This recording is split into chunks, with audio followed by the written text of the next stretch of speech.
Good morning to all my friends and family, and welcome to Jim's 5 a.m. club. And it's a cracker. It's a cracker of a day. Happy Monday to everybody. The first day of the business week. It's been a big weekend. It's been a big few days. And back at work and just enjoying this wonderful autumn weather that we seem to have year after year here in Sydney. Even though we had a bit of rain a couple of weeks ago, it's settled down now, and the harbour is starting to get back to its typical sort of greenish harbour colour in terms of the water. And there's a gentle breeze blowing, but it's a breeze which is coming from the west. So it's a westerly, potentially even a southwesterly, hard to tell. But let's have a bit of a walk and talk.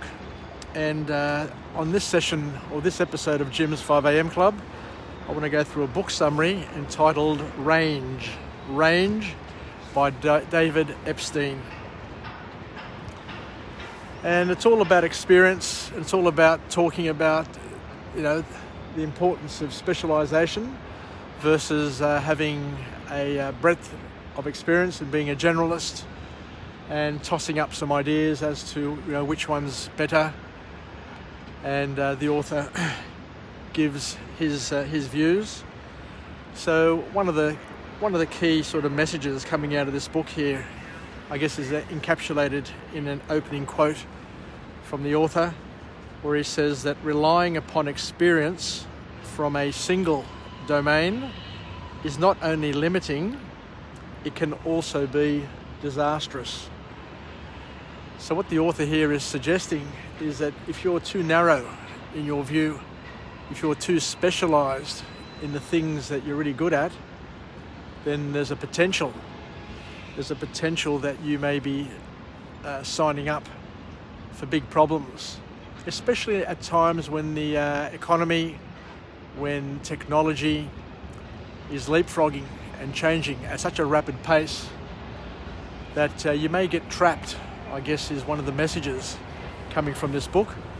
And that you may be better off being a generalist and having a number of skills that you can use to leverage off. And I remember when I was a parent and my daughters were going to Abbotsleigh, and the headmistress one day was talking and encouraging the girls, saying to the girls, before you specialise, before you go off and become doctors, lawyers, accountants, engineers, you name it. There was no limit in terms of what was possible, regardless of one's gender, according to this wonderful headmistress.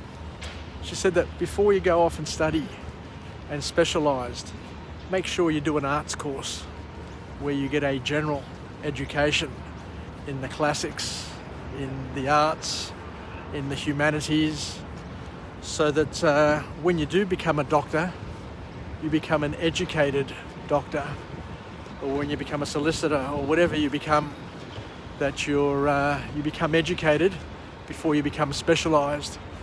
Because there's always the problem, there's always the challenge, there's always the risk of becoming a leader in your field, but all you know and all you understand and all you can reference is just the things from a very, very narrow perspective. Whereas if you have a broadened horizon with a broadened educational base, then you can become a lot better, is her view.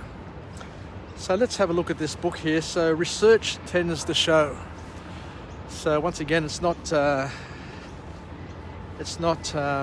anecdotal evidence, but scientific evidence here suggests that generalizing rather than specializing will prime you for greater long-term success.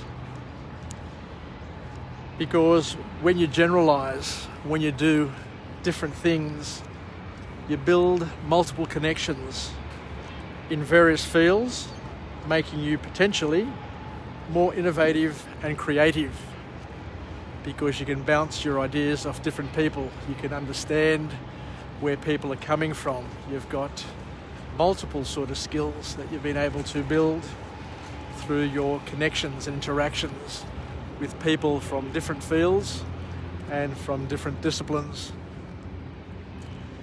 So having a broad range of skills will potentially help you more. So where does this lead us? The author then just uses a couple of examples of people who have become leaders in their field and how they started off and how they ended up. And the example that they use here is the Tiger Woods versus the Roger Federer style of growth and development. So the author here says that Tiger Woods, we all know, started at 4 years of age and just focused on golf, and became a champion golfer. Whereas Roger Federer, on the other hand, was quite different. He didn't specialise from a very young age. In fact, Roger Federer, according to the author, dabbled in many sports, in many areas, which helped him develop an awesome hand-eye coordination and athleticism. So what Roger Federer did was he dabbled. He played lots of sports, and by playing lots of sports, he built up lots of skills and helped him, I guess, later on in his tennis career. Because the author here strongly suggests that try till you figure out what you're good at. And even though your parents think you're going to be a great golfer or a tennis player, doesn't necessarily mean that that's the thing that you really want to do, or that you're going to be good at it. Whereas what the author here is saying is you're better off at a young age trying lots of different things, having many, many varied experiences, and using those as a test case and a trial to help you figure out what you're good at. And once you figure out what you're good at, then and only then you start to specialize and start to spend more effort and more time doing the one thing over and over again. And in music, they also suggest that a person who just plays one instrument from a very, very young age, compared to somebody who's tried 2 or 3 different instruments, they've done those comparisons, and it sort of suggests that a person who has done 2 or 3 different instruments, until they figured out the one that they really, really enjoyed and that they were really good at, end up becoming better musicians and more accomplished in their profession or in their hobby, depending on how they see it. So the big message, the big call to action here is don't panic, don't worry, because you will eventually find your calling. You'll eventually find what you're really good at, and once you find it, then all you have to do is embrace it, focus on it, and if you really, really want to, then and only then you can become a leader in your field and make a huge difference. So moving on from there, the message is very, very loud and clear in this book. Look for a wide range of experiences in order to build the skills, because breadth of experience is the key. And the author then gives another example. When we look at Nobel Prize winners, Nobel laureates, and specifically scientists, he uses as an example, and it says that scientists are 22 times more likely to be good at other things in addition to the field in which they have gained their prize. So it just goes to show that you can be good at a number of things, and by being good at a number of things or dabbling and doing a number of things will eventually help you, with your perspective, with your skill set, and with the functioning of your brain, because There are some people who do things which are left-brained and help their right brain, and other people do right-brain things to help their left brain. So it's all about bringing equilibrium and balance, and sometimes, as the author suggests, by doing more things, then you're enhancing yourself and you're making your life a lot more interesting. So and the other thing is, from a work perspective, and from a family perspective, and from a community perspective, and probably from a national perspective, the author's saying it's probably better to have people join your team with varied and various experiences in different areas, because they bring a richness to the fabric. And I guess that's what multiculturalism has brought to Australia. And over the years, the ancient Greeks become great because they were able to incorporate ideas from other cultures, from other nationalities, and blend them into their culture, celebrate them, and leverage them to their advantage. And the last point in this book is a gem, is an absolute cracker of a message. I couldn't stop laughing when I read this, and it really resonates with me because I see it time and time again. And I hope you can understand it and use it as a tool to help you make decisions and deal with people in your work and in your professional lives. And he says this, and he says it very loudly and very boldly, that many of the experts that we listen to are frequently useless at making accurate predictions about their area of expertise.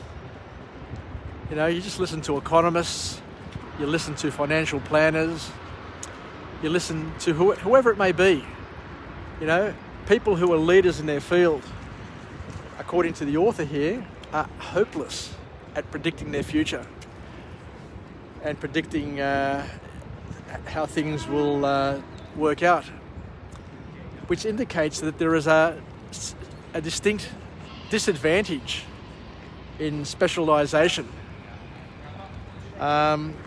because the average expert is absolutely hopeless at predicting. So they've done studies where they've asked people to predict, and where people are asked to make a prediction and they say, well, something is possible to happen, usually only 15% of the time that thing actually eventuates. And when people suggest that something is a sure thing, an outcome is 100% sure to happen, they're usually wrong 25% of the time. So it just goes to show that we're surrounded by people who speak with great authority and act as if they know what they're talking about.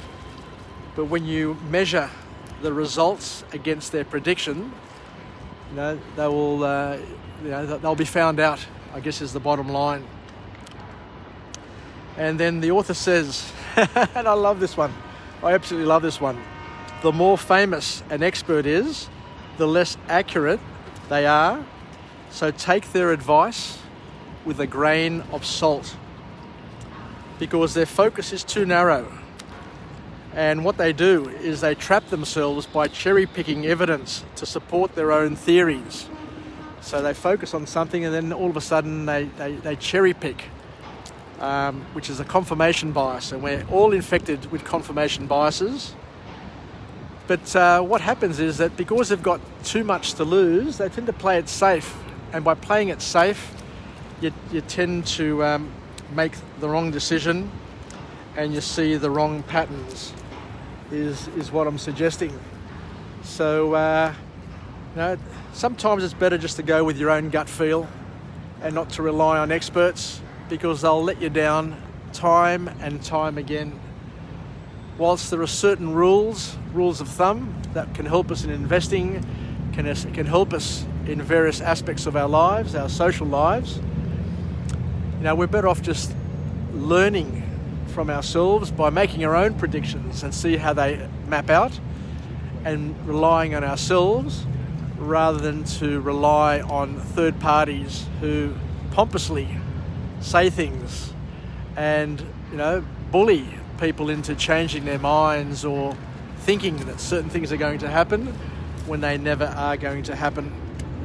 So thank you very much for joining me on this episode of Jim's 5am Club on this magnificent Sydney autumn morning. Let's finish off with a positive affirmation. I'm alive, I am well, and I feel absolutely bloody great. To my friends and family, stay connected, stay relevant, stay reasonable, and most importantly, let's take some lessons from this book today and build a range of skills rather than trying to specialize too early, so that we can leverage off all of the experiences that we gain by doing different things, varied things, because you never know when it's going to come or it's going to benefit you. But the broader the skills, the more different skills you have, the greater the interests that you have, I guess the more interesting your life's going to be as well. So invest in different hobbies, have multiple social circles, hang out with young people, hang out with old people, hang out with your family, and make sure that you're always curious, you're always learning, and you're always trying to gain further perspective in life, and to always question and challenge your own perspectives. So, and last and by all means not least, be careful with who you get advice from, because usually the people who are giving advice are the ones who make the biggest blunders. So thank you very much, and we'll finish up now. I look forward to catching up with you again at lunchtime, where we'll go through another book summary and provide each other with empowering, nurturing advice to help us grow and develop, become better versions of ourselves, so that we can all be the wind beneath each other's wings, and we can just piece things together and live, learn, and pass it on to others, and share our experiences to make our lives more interesting and more fulfilling. Take care. Philakia from Jim, and we'll chat again shortly. Bye for now.